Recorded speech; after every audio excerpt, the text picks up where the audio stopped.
ମୁଁ ରଘୁନାଥ ଦୀକ୍ଷିତ Kamakhyanagar town ସେନ୍ସସ୍ର charge clerk ଭାବରେ ନିୟୋଜିତ ହୋଇଛି।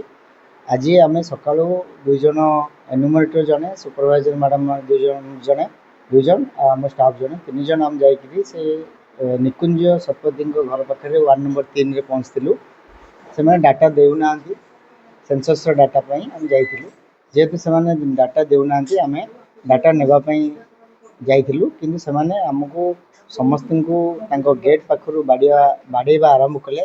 ଏମିତି ବାଡ଼େଇଛନ୍ତି ଷ୍ଟାଫ୍ମାନଙ୍କୁ, ମୋତେ ବ୍ଲଡ଼ ମଧ୍ୟ ବାହାରୁଛି, ଆମ ମୋବାଇଲ ଛଡ଼େଇ ନେଇଗଲେ, ଆମ ଗାଡ଼ି ଭାଙ୍ଗିଦେଲେ।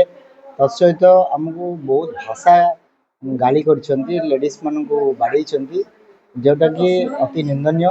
ଆମେ ତାଙ୍କୁ ବୁଝେଇକିରି କାମ କରିବା ପାଇଁ ଯାଇଥିଲୁ ଯେ ସେନ୍ସସ୍ କାମରେ ଆପଣ ସହଯୋଗ କରନ୍ତୁ, ଆମେ ଆଗକୁ ଟାଉନ୍ର ଗୋଟାକ ସେନ୍ସସ୍ କାର୍ଯ୍ୟ ଅତି ସୁରୁଖୁରୁରେ ସାରିବୁ। କିନ୍ତୁ ସେମାନେ ଯେଉଁଭଳିଆ ପରିସ୍ଥିତି ଆଜି ସୃଷ୍ଟି କଲେ, ଆମେ ନିହାତି ଭାବରେ ଦୁଃଖିତ। ଆଉ ଆମେ ଚାହୁଁଛୁ ଆମକୁ ନ୍ୟାୟ ମିଳୁ, ଯେଉଁଟାକି ସେ ଲୋକମାନେ ଜାଣନ୍ତୁ ଆଉ ସମସ୍ତେ ସଚେତନ ହୁଅନ୍ତୁ ଯେ ସରକାରଙ୍କ କାମରେ ସମସ୍ତଙ୍କର ସହଯୋଗ ଦରକାର।